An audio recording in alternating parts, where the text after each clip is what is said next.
और आंध्र प्रदेश से बड़ी खबर आपको बता दें, जहां झड़प का एक वीडियो वायरल हुआ है। आंध्र प्रदेश से बड़ी खबर आपको बता दें, जहां वाईआरसीपी के नेता वीएस शिव कुमार की मतदाता से हुई झड़प।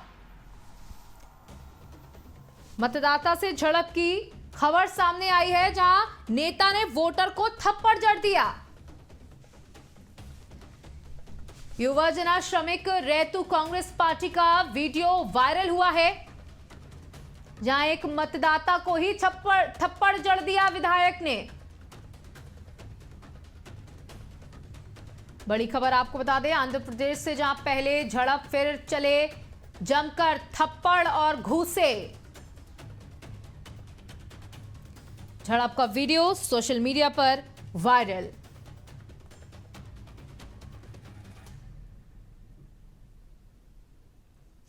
इस वक्त की बड़ी खबर आपको बता दें, आंध्र प्रदेश से, जहां पर कांग्रेस नेता और मतदाता के बीच में हुई झड़प।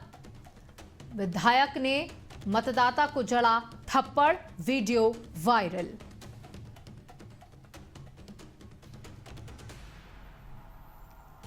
तो बता दें कि देश में आज चुनाव हो रहा है, लोकसभा चुनाव। इसके नतीजे 4 जून को आएंगे।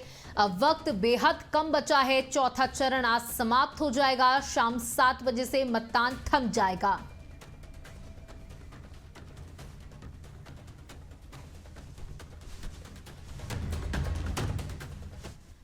वहीं इस बीच आपको उन्नाव से बड़ी खबर बता दें, जहां पर पोलिंग एजेंट्स को मतदान केंद्र से बाहर किया गया है। ऐसी खबर बदायूं से आई थी तीसरे चरण में, जहां बूथ संख्या 395 को पहले से ही संवेदनशील घोषित किया गया था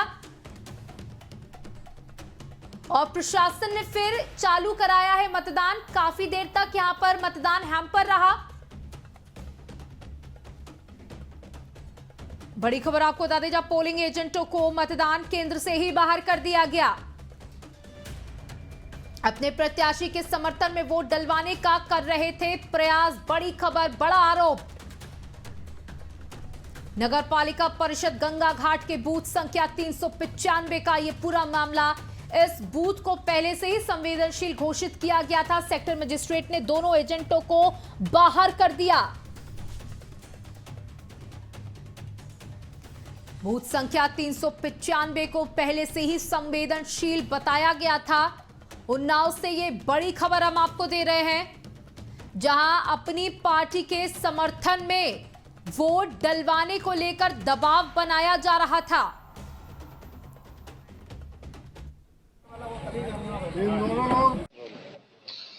इस वक्त हम उन्नाव के शुक्लागंज में मौजूद हैं। ये 395 बूथ है, जो कि संवेदनशील में जिला प्रशासन के द्वारा इसको रखा गया है। यहाँ पर अभी विवाद की सूचना सामने आई थी। जानकारी ये हुई थी कि यहाँ पे जो एजेंट है, एजेंटों पे जो है आरोप लग रहा था कि जो लोग वोट डालने आ रहे थे वो उन्हें गुमराह कर रहे थे, जिसके चलते जो यहाँ का जो मौजूदा प्रशासन ने जो एजेंट है, दोनों एजेंटों को बाहर बैठाला हुआ है। वीडियो जर्नलिस्ट उमेश के साथ आशु अवस्थी, एबीसी न्यूज उन्नाव। तो हमारे संवाददाता आशु ने आपको खबर बताई कि किस तरीके से प्रशासन ने कड़ी मशक्कत के बाद काफी देर बाद दोबारा से मतदान शुरू कराया, जहां भी एक और खबर आई थी ईवीएम खराब होने की। अब उसके बाद ये वीडियो वायरल।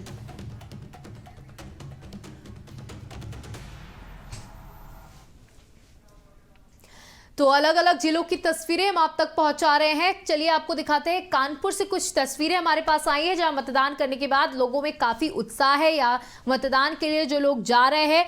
हालांकि धूप बहुत ज्यादा है, टेम्परेचर बहुत ज्यादा है, लेकिन उसके बाद भी इस उत्सव को, इस महा उत्सव को मनाने का प्रयास हर कोई कर रहा है। ये आप बुजुर्ग महिला की तस्वीर देख रहे हैं, जो अपने मताधिकार का प्रयोग जागरूकता के साथ कर रही हैं। महिलाएं लंबी लाइनों में इंतजार करके और अपने मताधिकार का प्रयोग करने के लिए तत्पर।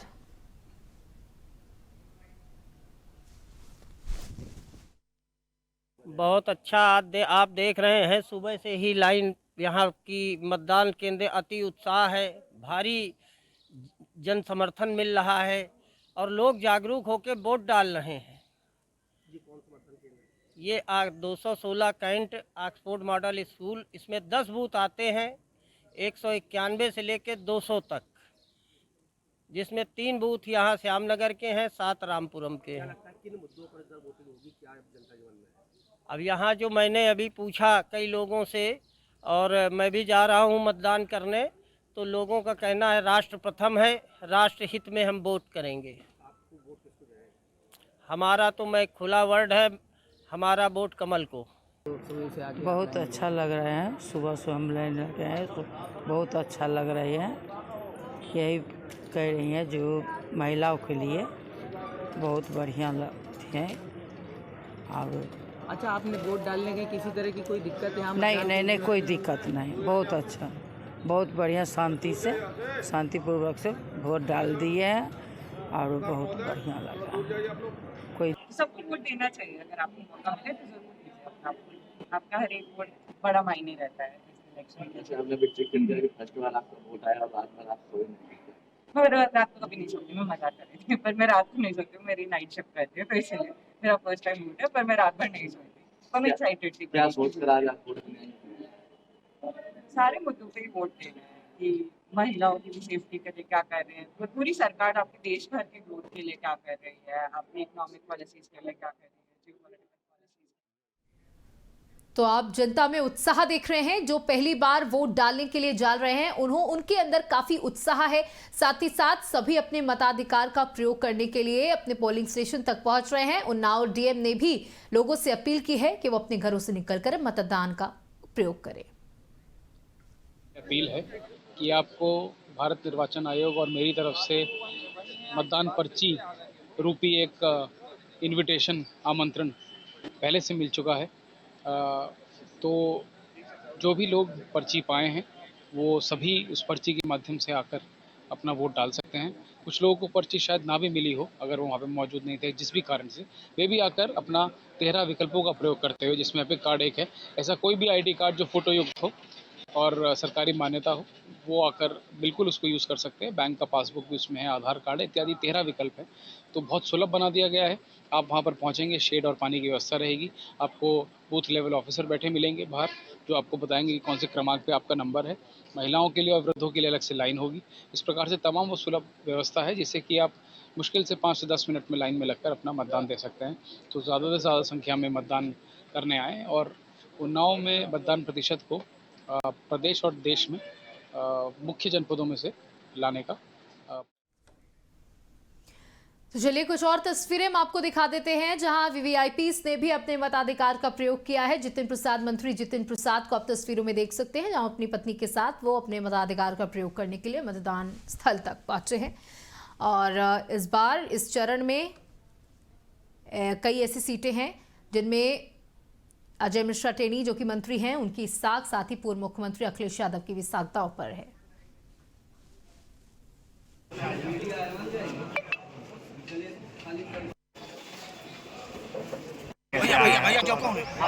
आने पड़ी है, अपार जन समर्थन मिल रहा है। और आज आप देखिएगा शाहजहानपुर में हमारे प्रत्याशी सागर और यहाँ उपचुनाव सब वोट कमल के फूल पे आदरणीय प्रधानमंत्री नरेंद्र मोदी के लिए, उनके तीसरे कार्यकाल के लिए, और 10 वर्ष का जो कार्यकाल रहा है आदरणीय प्रधानमंत्री जी का, जो ट्रैक रिकॉर्ड रहा है, जो कार्य हुए हैं देश में, सबके सामने है। उसके आधार पर जनता का अपार समर्थन मिल रहा है। प्रचंड बहुमत से कमल का फूल खिलेगा। विपक्ष बिल्कुल हताश है और जो भी उसके दावे हैं बिल्कुल धूल में उड़ जाएंगे। आप देखिएगा कि चौथे चरण में ऐतिहासिक जीत हम लोगों को मिलती चली जा रही है और आने वाले समय में 400 पार का आंकड़ा भारतीय जनता पार्टी पा जाएगी। तो मंत्री जितिन प्रसाद को सुन रहे थे, जिन्होंने कहा कि हमें अपार समर्थन मिल रहा है और जो नारा इस बार दिया गया है 400 पार का, वो पूरा होकर रहेगा। हमारे संवाददाता कानपुर से विजय यादव ने मतदान केंद्रों का निरीक्षण किया है, आइए आपको दिखाते हैं। सभा सीट में मतदाता सुबह से ही जागरूकता और सुबह से ही अपने घरों से निकलकर पोलिंग बूथों पर पहुंचा। ये सभी मतदाता हैं जो अभी अभी वोट डालकर और पहला वोट डालकर आए। इनसे पूछेंगे इस बार कितना जागरूक थे और कैसी ये लोग अपने देश को लोकतंत्र में मजबूत बनाने में हिस्सेदारी। बाहर से जागरूक हैं, अपने वोट डालने का अपना अधिकार समझते हैं, उसको पूरा करते हैं। आप सुबह से आकर लाइन में लगे, आप काफ़ी उम्रदराज लग रहे हैं, तो उन लोगों को क्या प्रेरणा देना चाहते हैं? हम चाहेंगे कि हर आदमी आके अपना वोट डाले और देश के हित में अपना वोट डाले। अच्छा, आप बताइए, सुबह आकर वोट डाला है, कितनी खुशी हो रही है? क्या ये बहुत खुशी हो रही है। जागरूकता कहीं ना कहीं आपके? बिल्कुल बिल्कुल। आप बताइए कितना? हमें बहुत गर्व हुआ है कि आज हमें सुबह सुबह वोट डालने का, अपना मताधिकार प्रयोग करने का मिला है समय, और सुबह जल्दी आने का मौका मिला। और राष्ट्र हित में हम हमेशा इसी तरीके सबको कहेंगे कि अपना अपना मताधिकार प्रयोग करें जल्दी से जल्दी। आप बताइए, लोकतंत्र के इस महापर्व में आपने भागीदारी निभाई है, सुबह उठकर आप जागरूक होकर वोट डालने हैं, कितनी खुशी हो रही है और क्या सोच है आपकी? हमें तो बहुत खुशी हो रही है इस चीज़ की कि हमने अपना वोट डाला है, और आगे भी यही कहेंगे कि सबको अपना इस विषय में वोट डालना ही चाहिए राष्ट्र के लिए। आप बताइए, सुबह सुबह आए हैं और बड़े जागरूक। बहुत अच्छा लगा, और हर आदमी को डालना चाहिए, और देश की तरक्की जिसमें उसमें उनको भागीदार बनना चाहिए और वोट डालना चाहिए। ठीक है। अच्छा, एक ये देखिए, काफ़ी बुजुर्ग हैं वोट डाल के। चाचा, आप वोट डाला है जाके? एक बार इंक दिखा दीजिए, जो आपका अधिकार है। ये देखिए काफ़ी उम्र है इनकी, और ये वोट डाल के देखिए। कितनी उम्र है आपकी? 84 की उम्र में आप इतने सुबह सुबह वोट डालने, क्या सोच थी आप? अरे लड़का लेवा लाया, और क्या जागरूक थे कहीं? हाँ, बिल्कुल जागरूक है। मतदान बाद में जलपान। अच्छा, क्या कह रहे हैं? पहले मतदान बाद में जलपान। चलिए, आप बताइए, आपने भी वोट डाला? बस जी, बस कर दिया। राष्ट्रीय पर्व में हिस्सा लेना हमारा फर्ज, अपने फर्ज पूरा कर दिया। अन्य लोगों को भी इसी तरीके से जागरूक, अपने मोहल्ले सबको जागरूक करना। अब जाके सबको भेजूंगा घर घर, जाओ भैया जाओ, अपनी ड्यूटी कराओ, छुट्टी मत, दिन भर आराम करो, पहले वोट डालो। ओके जी, थैंक यू। चलिए, ये देखिए कानपुर की लोकसभा सीट के जो मतदाता हुए, आप अपने आज मताधिकार का प्रयोग कर रहे थे। सुबह से ही एक जागरूक नागरिक के नाते सुबह से पोलिंग बूथों पर पहुंचे हैं और अपने मताधिकार का प्रयोग कर लोकतांत्रिक को मजबूत करने में जुटे हैं। कानपुर से विजय सिंह यादव, ABC न्यूज के लिए। तो आप देख रहे हैं कि लोग कितने जागरूक हैं और अपने मताधिकार का प्रयोग करने के लिए मतदान केंद्रों तक पहुंच रहे हैं, चाहे वो उम्र दराज हो, चाहे वो नए युवा हो। और लगातार ABC न्यूज़ भी आपसे अपील करता है कि पहले अपने मताधिकार का प्रयोग करें, उसके बाद अपने दिन की जो ये छुट्टी मिली है उसे एंजॉय करें। हमारे साथ हमारे संवाददाता कानपुर से अलग अलग जगह से जुड़े हुए हैं, अलग अलग पोलिंग स्टेशन से जुड़े हुए हैं। हमारे साथ विजय यादव जुड़े हुए हैं, सर्वेश सैनी हैं, विवेक दीक्षित हैं और आशीष साहू जुड़े हुए हैं। सबसे पहले विवेक, आपका रुख करना चाहूंगी, जानना चाहूंगी आप कहां पर मौजूद हैं और किस तरीके का माहौल लोगों में देख रहे हैं मतदान को लेकर के?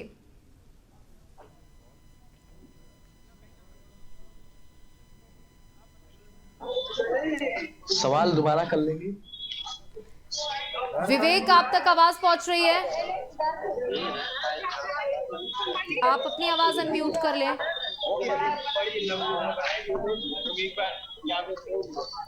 और बाकी जिनकी भी आवाज खुली हुई है वो प्लीज अपनी आवाज को म्यूट कर ले। विवेक, आप कहां पर मौजूद हैं? सुबह से कितनी जागरूकता लोगों में देखने को मिल रही है आपको? जी बिल्कुल सौम्या, देखिए जिस तरीके से सुबह से ABC न्यूज की जो टीम है पूरी तरीके से जो माहौल है, जो लोकसभा चुनाव का माहौल है उसको देख रही है। और इसी कड़ी में फिलहाल हम बिरहाना रोड के पास ठीक फूलबाग मैदान, फूलबाग जो चौराहा है तो उसके पास में मौजूद है। और सुबह से लगातार ये देखने को मिल रहा है कि किस तरीके से जो कानपुर का मतदाता है वो इस बार की वोटिंग को लेकर 2024 लोकसभा चुनाव को लेकर बेहद जागरूक दिखाई दे रहा है। यहाँ पर सबसे पहले देखने वाली बात यह है कि सुबह 7 बजे से चलकर शाम 6 बजे तक होने वाली वोटिंग के लिए आज सुबह 6 बजे से ही लोग लंबी लंबी कतारों में दिखाई देने लगे।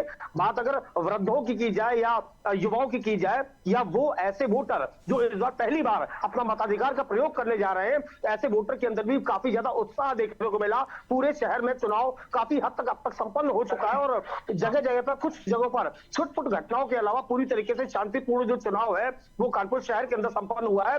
एक बड़ी कमी जो जिला प्रशासन की ओर से देखने में आई वो ये देखने में आई कि जब मतदाता अपने मताधिकार का प्रयोग करने के लिए मतदान केंद्र जा रहा है तो अगर उसके पास किसी तरीके की कोई ID मोबाइल पर है या डिजिटली अवेलेबल है तो अगर प्रैक्टिकली वो अवेलेबल नहीं है तो उसको वोट से वंचित रखने का काम जिला प्रशासन द्वारा किया गया। ये कहीं ना कहीं जो जिला प्रशासन की ओर से ट्रेनिंग्स जो दी गई हैं उसमें कहीं ना कहीं ये कमी है। बाद में जब मीडिया का हस्तक्षेप हुआ या अन्य लोगों का हस्तक्षेप हुआ तो उसके बाद पुलिस ने अपनी इस गलती को सुधारा। जो सुरक्षा कर्मी वहां पर मौजूद थे वो अपनी इस गलती को सुधारा। लगभग कई मतदान केंद्रों से इस तरीके की शिकायतें आई कि जो लोग अपना पहचान पत्र, आधार, वोटर आईडी या पैन कार्ड या कोई भी ऑथराइज आईडी अपने साथ लेकर नहीं आ पाए, उनके मोबाइल में वो अवेलेबल है। तो सबसे बड़ी समस्या ये आई कि मोबाइल फोन को अंदर ले जाना जो था वो वर्जित था, तो मतदाताओं को उसको लेकर काफी समस्या का सामना करना पड़ा।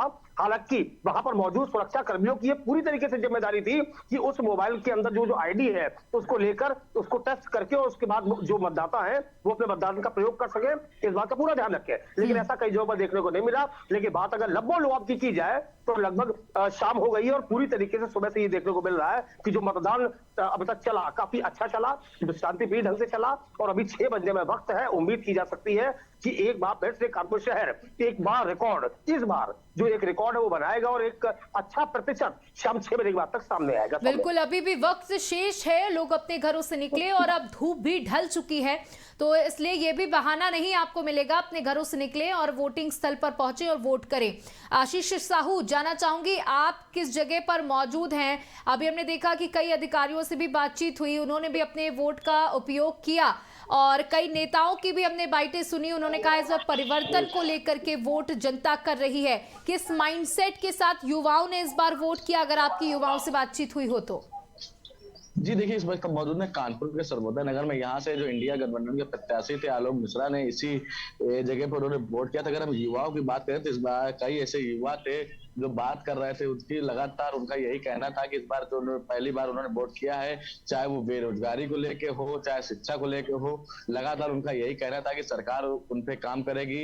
अगर महिला सुरक्षा की बात करें तो महिला सुरक्षा के जो दावे थे वो कहीं ना कहीं महिलाओं को पसंद आए। साफ तौर पर महिलाओं, आपने देखा होगा लगातार जिन महिलाओं से बात हो रही थी उन महिलाओं का यही कहना था कि जो सरकार है वो लगातार महिलाओं के लिए काम कर रही है। कैसे, हालांकि अगर वोट प्रतिशत की बात की जाए तो कानपुर लोकसभा में 41% वोटिंग अभी तक हो पाई है और अकबरपुर लोकसभा में 45% वोट हो पाई। तो कहीं ना कहीं देखा जा रहा है कि इस बार कानपुर में बड़ा एक इतिहास तो वोट जो हर बार की तरीके इस बार बढ़ चलकर जो मतदाता है वो वोट कर रहा है। सुबह 6 बजे से ही लंबी लंबी लाइनों में लगे थे। अभी भी हालांकि धूप तेज है लेकिन उसके बाद भी आप देख सकते हैं इस तरफ जो वोटर है वो लगातार आ रहे हैं और वोट कर रहे हैं। तो कहीं ना कहीं जो कानपुर में जो बदलाव की बात की जाए तो इस बार वो बदलाव साफ तौर पर देखने को मिल रहा है। जी बिल्कुल, विजय आप भी हमारे साथ जुड़े हुए हैं, आपसे जानना चाहूंगी कई ऐसे भी विवेक दीक्षित की हम एक रिपोर्ट देख रहे थे जहां उन्होंने मुस्लिम महिलाओं से, मुस्लिम मतदाताओं से बातचीत की है। आप भी कई स्टेशंस पर गए हैं, पोलिंग बूथ पर गए हैं, वहां पर आंकड़े भी अभी कुछ जब पिछले 3 चरण बीत चुके उसमें सामने आए कि जहां मुस्लिम क्षेत्र हैं वहां पर मतदान तेजी के साथ हो रहा है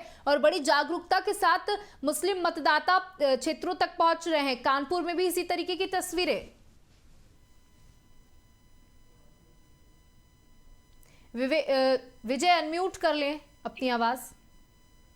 बता दें आपको कि कानपुर के लोकसभा क्षेत्र के बाबूपुरवा इलाके में जब लोगों से बातचीत की तो उनका एक साफ तौर से कहना है कि वह लगातार जाकर वोट कर रहे हैं और सुबह से ही लंबी लंबी कतारें देखने को मिली और साफ तौर पर उनका एक कहना है कि गठबंधन को सबसे ज्यादा पसंद कर रहे हैं, क्योंकि अभी कुछ दिन पहले ही यहाँ के गठबंधन के जो कैंडिडेट के पक्ष में राहुल गांधी और अखिलेश यादव ने जनसभा की थी, तो कहीं ना कहीं एक बड़ा मैसेज गया था जिसके चलते गठबंधन की ओर सबसे ज्यादा जो अल्पसंख्यक मुस्लिम है वो जाता हुआ दिखाई दे रहा है। और कई बूथों की बात करें तो यहाँ पर बूथों पे लोगों के लिए खाने पीने की व्यवस्था की गई थी। गोविंद नगर के गांधी स्मारक बूथ में बात करें तो समाज सेवियों के द्वारा सुबह सुबह नाश्ते कराने की भी बात रखी गई थी और बाहर टेबल लगा के उनको नाश्ता कराया जाए, क्योंकि मतदान प्रतिशत को बढ़ाना था। जिसके चलते कि उन्होंने एक बैनर लगाया था, उसमें साफ तौर पर लिखा था कि आप करें मतदान, हम कराएंगे जलपान। इसकी वजह से कानपुर में लोगों के अंदर जागरूकता आई थी। और उससे गांधी स्मारक की बात करें, उस पोलिंग बूथ की बात करें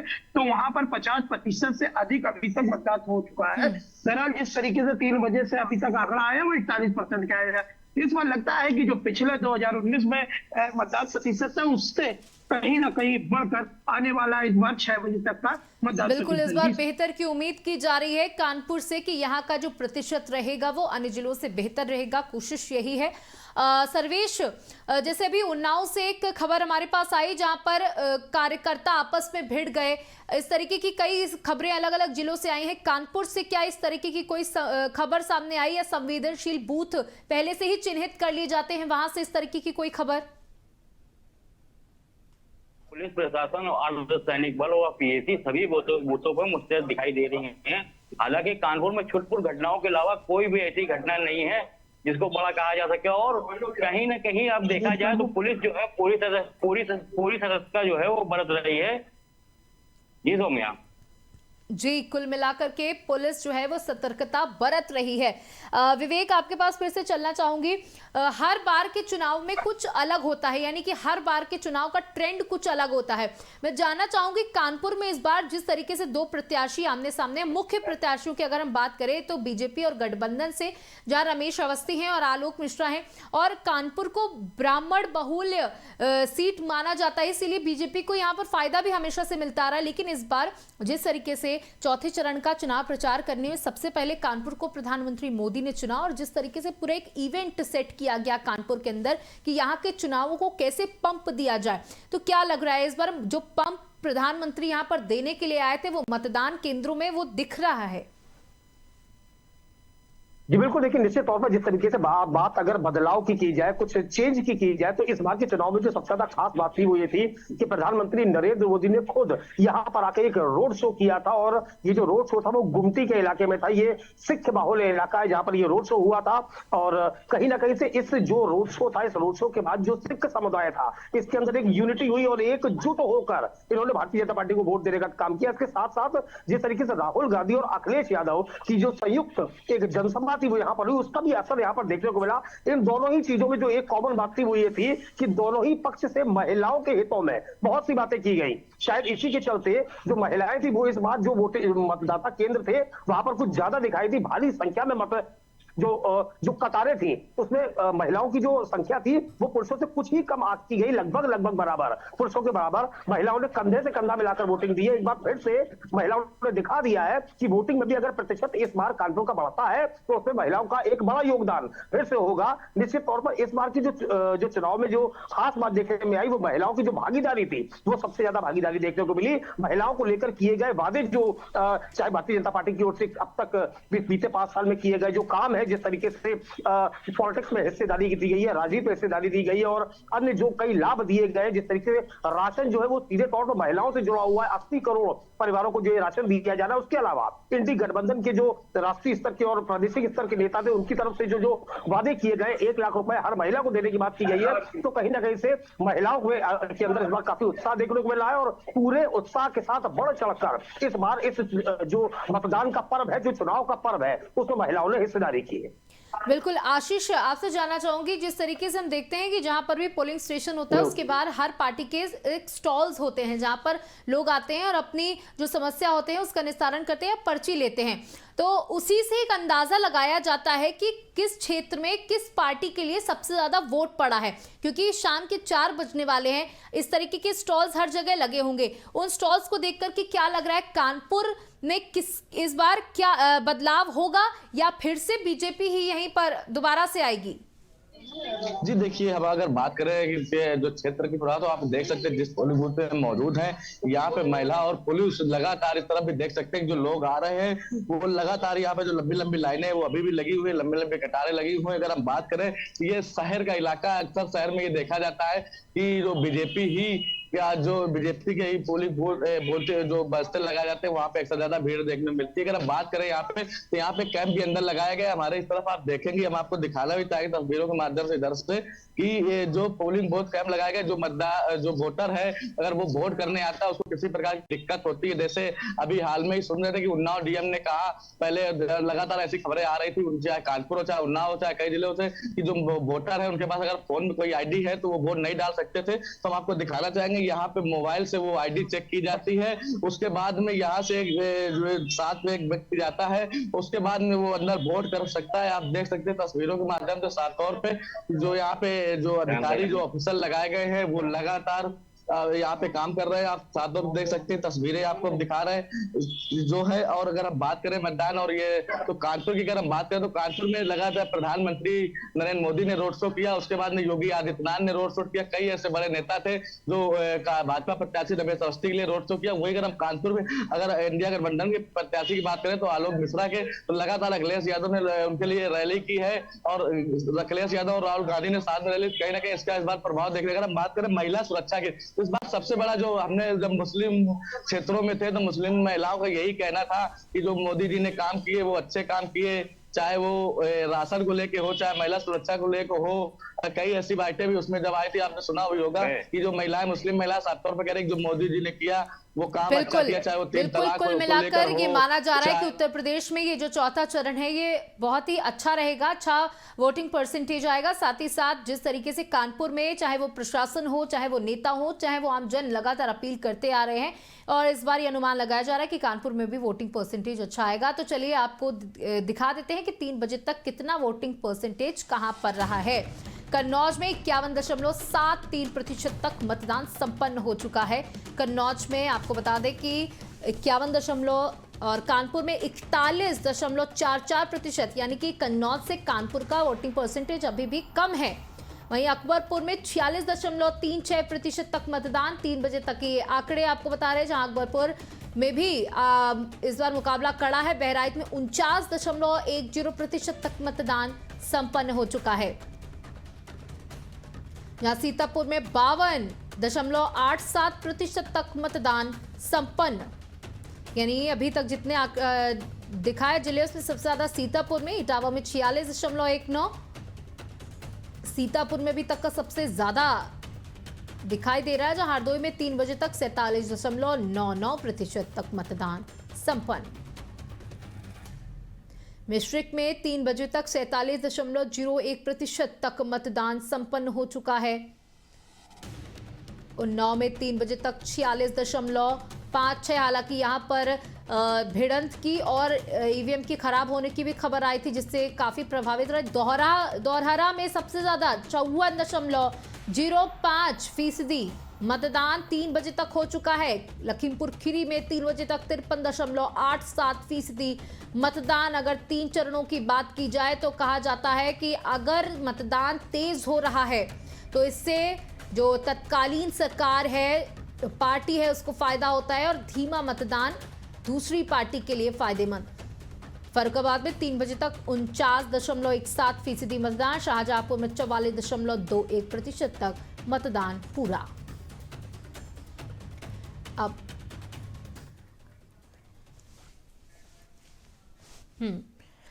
तो हाँ विजय, अभी हमने आंकड़े दिखाए हैं कि किस तरीके के आंकड़े सामने आए हैं, लेकिन जैसा कि आप लोग बात कर रहे हैं कि कानपुर में इस बार मतदान बहुत अच्छा होने वाला है, लेकिन अभी तक सबसे ज्यादा कम कानपुर में ही आंकड़े सामने आए हैं, सबसे ज्यादा कन्नौज में। और कन्नौज का मुकाबला इस बार काफी दिलचस्प है, जहां एक तरफ पूर्व मुख्यमंत्री अखिलेश यादव है तो दूसरी तरफ कद्दावर नेता सुब्रत पाठक। कानपुर के प्रत्याशी कांग्रेस और बीजेपी ने उतारा था, जिससे उसकी वजह से जनता में कोई ज्यादा पकड़ ना होना चाहिए, जमीनी नहीं होने की वजह से काफी फर्क इसमें चुनाव मतदान प्रतिशत में भी देखने को मिल रहा है, क्योंकि अमूमन लोग मतदान प्रतिशत जो बढ़ाने का काम करने वाले मतदाता थे वो घर से नहीं निकल रहे, क्योंकि इनसे ना जनता से लगाव था ना जनता से कोई जुड़ाव था। इसकी वजह से भी मतदाता अपने घर ही पे बैठे हैं और इस तरीके का अपनी भागीदारी मतदान डालकर नहीं कर रहे हैं। अगर अकबरपुर की बात करें तो अकबरपुर में भी काफी दिलचस्प लड़ाई है, क्योंकि राजा रामपाल जमीनी नेता और भोले के 10 साल के विकास और साथ ही उनके जनता तक ना पहुंचने का भी नाराजगी थी। कहीं ना कहीं अकबरपुर की जनता एक चीज ठान बैठी हुई है कि कहीं ना कहीं इस बार जो देवेंद्र सिंह भोले उनको सबक सिखाया जा सकता है, क्योंकि जिस तरीके से 46% अगर 3 बजे तक हुआ, अभी 3 घंटे सौम्या जी बाकी हुए, 3 घंटे में करीबन 15% अकबरपुर की जनता हो सकता है कि मतदान प्रतिशत को बढ़ाकर 60% करते हो। कहीं ना कहीं देवेंद्र सिंह भोले के लिए नुकसान हो सकता है, क्योंकि शहरी इलाके में साफ तौर से देखा जा सकता है कि बीजेपी अकबरपुर में हावी दिख रही है। अगर यहाँ पर बीजेपी के अलावा ग्रामीण इलाकों में जाएंगे तो ग्रामीण इलाकों में जो सपा का जो बोलबाला है वो जो पहले 2017 के पहले था वो अभी भी बरकरार है, जिससे राजा रामपाल को काफी मजबूती देखने को मिल रही है। मतदान प्रतिशत अभी जितना 46 है, करीबन 15% अकबरपुर लोकसभा से जरूर बढ़ेगा और कानपुर से भी जो दुष्ट प्रतिशत है वो भी बढ़ने की उम्मीद है। बिल्कुल सर्वेश, जिस तरीके से अभी मतदान प्रतिशत सामने आया है जो काफी अभी कम माना जा रहा है, क्योंकि 3 बजे तक ये आंकड़े हैं और अब कुछ ही वक्त शेष बचा हुआ है, तो क्या इसका, जैसा कि विजय ने भी बताया कि इसका एक बहुत बड़ा कारण ये हो सकता है क्योंकि खुद प्रत्याशी को या बीजेपी के प्रत्याशी को या फिर गठबंधन प्रत्याशी को लोग इतने दिल से नहीं लगा पाए हैं। लोगों का कहना है कि अगर वो बीजेपी समर्थक हैं भी तो उनका कहना है कि वो तो जीत ही जाएंगे। तो ये जो एक मंशा है, क्या यही कारण है कि जिले दर जिले वोटिंग परसेंटेज कम हो रहा है?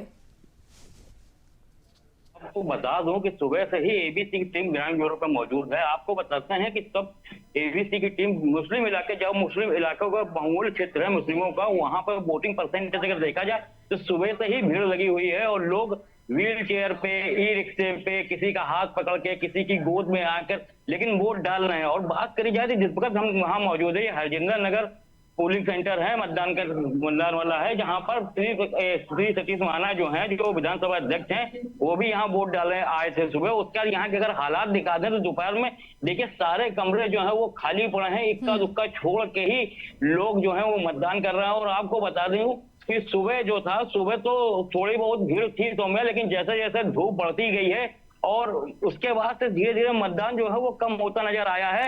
हालांकि ये उम्मीद लगाई जा रही है सौम्या कि जैसे जैसे मौसम ठंडा होगा तो हो सकता है शायद मतदान बढ़े। लेकिन जो आपने बात कही है देवेंद्र सिंह भोले या रमेश अवस्थी जी को लेके, तो आपको बता दूं कि देवेंद्र सिंह भोले के लिए ग्रामीण इलाकों में तो वो छवि है कि उनका कहना है कि देवेंद्र सिंह भोले ये तो 8 साल 12 महीने नजर ही नहीं आए हैं। सिर्फ ये है कि वो जैसे चुनाव नजदीक आया तो वो प्रचार करने गांव में आ रहे हैं और कहीं ना कहीं नाराजगी और प्रत्याशी के काम से नाराजगी है। इसीलिए भाजपा जब भी अपनी रैलियां कर रही है तो हाथों में, चाहे वो प्रधानमंत्री हो, चाहे वो उनके बगल में खड़ा हुआ प्रत्याशी हो, कमल के वोट पर इंडिकेट कर रहा है कि आपको किसी को नहीं, सिर्फ कमल को वोट देना है। आशीष साहू के साथ कुछ लोग भी खड़े हुए हैं, मुझे लगता है वो अपने मताधिकार का प्रयोग करके वापस आ गए हैं। जी आशीष, उनसे बात करें। देखिए मैम, आप वोट डाल के आ रही है, क्या लग रहा है आपको, किस तरीके से उत्साह देख रहे हैं? नहीं, उत्साह होना चाहिए, अभी लोग कम हैं, जबकि सबको निकलना चाहिए बाहर और अपने मताधिकार का प्रयोग करना चाहिए क्योंकि बहुत जरूरी है। हम देख रहे हैं इतना विकास हो रहा है, इस विकास को कंटिन्यू रखने के लिए बहुत जरूरी है कि हमें सोच समझ के अपनी सरकार चुननी चाहिए। आप एक महिला है, आप वोट डाल के महिला के उससे देखते हुए किस तरीके से आप, क्या आपके मद्देनजर जो क्या सोच के आप वोट करने हैं? हमारे हिसाब से तो अभी आज की डेट में महिला बहुत सुरक्षित है पहले की कंपैरेटिवली, और हर महिला को आगे आने का मौका मिल रहा है। बिल्कुल आशीष साहू, बिल्कुल हम जो लोगों की जो मंशा है वो महिलाओं की मंशा है, जो महिलाओं के हित के लिए काम करेंगे, हम उनको वोट देंगे। और कई लोग इस बार परिवर्तन चाहते हैं तो कुछ चाहते हैं कि हम वोट अपने देश के विकास के आधार पर देंगे। आप चारों का हमारे साथ जुड़ने के लिए बहुत बहुत शुक्रिया। तो आपको बता दें, आज सुबह से ही एबीसी न्यूज की टीम लगातार अलग अलग पोलिंग स्टेशन पर मौजूद है, वहां की गतिविधियों को आप तक पहुंचाने का काम कर रही है। लगातार हम बने रहेंगे। रुकते हैं एक छोटे से ब्रेक के लिए।